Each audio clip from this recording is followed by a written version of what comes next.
Hi, Scott doing at MarineMax in Lewisville, Texas. We're going to take a look at a brand new Boston Whaler 17 Montauk.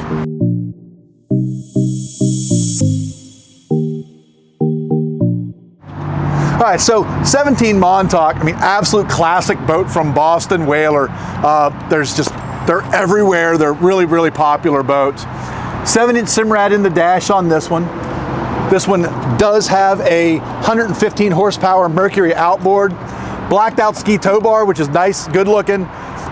Bimini top's gonna shade from where it's at now, back in the A-frame position, back to about right here.